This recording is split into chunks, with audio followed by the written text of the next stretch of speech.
All set na ang pagbubukas ng US Elections 2024. Nag-final rally si former US President Donald Trump sa North Carolina. Dito muling pinag-inita ng Republican candidate ang mga Mexicano. Papatawan niya raw ng 25% na taripa ang anumang manggagaling sa naturang bansa. Ito raw ay kapag hindi tumigil ang pagpasok ng kriminal at droga sa Amerika. Ayaw muna magkomento ng Mexican government hanggat walang resulta ng eleksyon. Sa Pennsylvania naman, huling nangampanya si US Vice President Kamala Harris.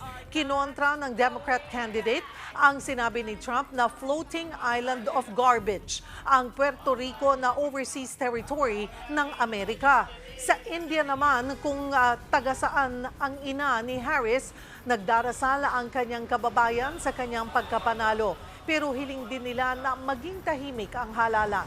Sa Iraq naman, nakaabang sila kung magkakaroon ng aksyon ang sino mang mananalong US President sa mga regional conflict gaya ng gulo sa pagitan ng Israel at Gaza at Hezbollah sa Lebanon.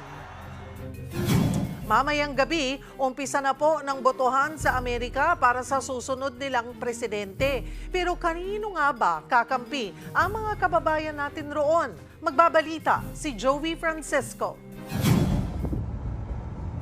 Sinasabing kahit saang sulok ng Amerika, may Pilipino. Sa pinakahuling census, lumalabas na pinakamaraming Filipino-Americans ay nasa California. Sa Los Angeles nga, may lugar na tinaguriang the Historic Filipino Town. Sinasabing sa era na ito, nagsimulang magtaguyod ng pamilya ang Filipino immigrants noong 1920s. Maliban sa tirahan, matatagpuan dito ang maraming negosyong pagmamayari ng mga Pinoy. At sa sentro ng komunidad na ito, isang activity center para sa PhilAms, ang Filipino-American Community of Los Angeles o FACLA. Binisita namin ang lugar ilang araw bago eleksyon dito sa Amerika. Ang inabutan namin sa loob, mga senior members ng komunidad na nagkakasiyahan sa pamamagitan ng pagsayaw.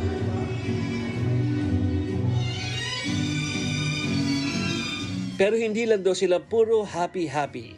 Aware daw sila sa US politics at halos lahat sila ay nakaboto na by mail bago pa ang election day. Tulad nga ni Mrs. Evangeline Carvajal. I'm always a Democrat. You are, okay. Yeah, I'm very proud to say because I researched everything, studied everything, Yeah. and with our culture in the Philippines, I know where to stand. Yeah. You know, So, you're more inclined to support the Democrats. of course, and a female president. Yeah. The first time to be, we gonna have a female president. Yes, I assure you. Kay former US President Donald Trump naman ang boto ni Ma'am Efemia Nieva. People can always change.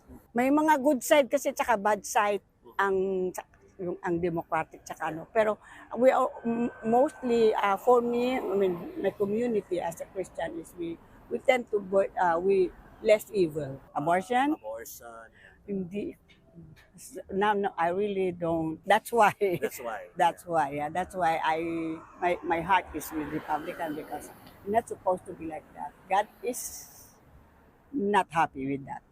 Samantalang ang pinaka-senior sa lahat, si Lolo Jerry Dulay, walang gusto kina Kamala at Trump. Wala. Bakit? Kasi hindi na gaya nung araw, mga presidente, kagaya sila Obama, sila Reagan. I don't care kung Republican man o Independent basta ang inano ko, ang kanilang sinasabi sa eleksyon, wala. Kasi independent ako, wala akong party. Tinatayang umabot na sa 4.2 million ng Filipino-Americans. Halos 3 milyon sa bilang na ito ay botante. Third biggest Asian American population ang Filipino-Americans, kasunod ng mga Chinese Americans at Indian Americans. Kapag pinagsama-sama ang bilang ng lahat ng Asian Americans, ay pwede itong umabot sa 20 million o lagpas 7% ng buong US population. Sapat para makaapekto sa resulta ng halalan. Iyon nga lang, ang Asian Americans kasama ang PhilAbs, hindi masasabing solido ang pagboto. Dahil tulad ng ibang Amerikano, may ibang rehistradong Republican, ang iba naman ay Democrat. Nag-uulat mula sa Washington, D.C., Jovi Francisco para sa 1PH.